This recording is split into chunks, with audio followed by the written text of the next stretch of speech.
నమస్తే బాబాయ్ గారు. నమస్తే. మీ పేరు? బుల్లయ్య గారు. ఏం చేస్తుంటారు బాబాయ్ గారు? బేల్దారి మేస్త్రి. ఏంటి మరి బేల్దారి మేస్త్రులకు ఏ విధంగా ఉంది 5 ఏళ్ల కాలంలో జగన్ గారు వచ్చిన తర్వాత? బ్రహ్మాండంగా ఉంది. అసలు మీకు పనిలే ఉండట్లేదంట కదా జగన్ గారు వచ్చిన తర్వాత? చాలా మంది అంటారు పనులు ఉండట్లేదు, వాళ్ళకి కూలీలు సరిగ్గా పడట్లేదు, ఇసుక రావట్లేదు అంటున్నారు. అంటే ఏం లేదు, వచ్చిన కాడిచి పరిపాలన బ్రహ్మాండం ఉంది. బాబాయ్ గారు, జగన్మోహన్ రెడ్డి గారి వల్ల ప్రజలకు ఉపయోగం ఏంటంటారు? ప్రజలకు ఉపయోగం అంటే అమ్మఒడి ఇస్తుండు, పిల్లలు చదువుకుంటారు హాయిగా.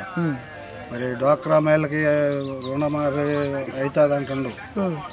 మరి పైపెచ్చు 18,000 డబ్బులు వస్తున్నాయి 45 సంవత్సరాల వాళ్ళకి. ఆయన చేయండి ఏంది?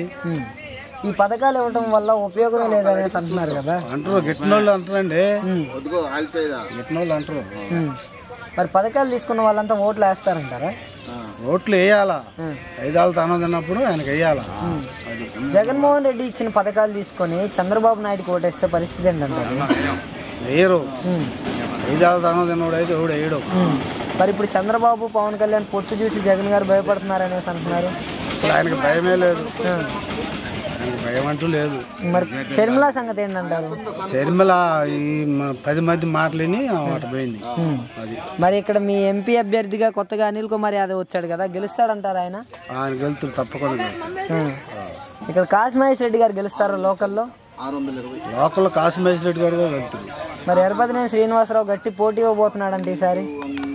అన్నీ ఇస్తారు, వాళ్ళ బలం వాళ్ళది, వీళ్ళ బలం వెళ్ళదు. మరి జగన్ గారికి ఈసారి 170 స్థానాల్లో ఎన్ని స్థానాల దాకా రావచ్చు అంటారు? 120 వస్తాయి. 120 దాకా రావచ్చు అంటారు. Thank you.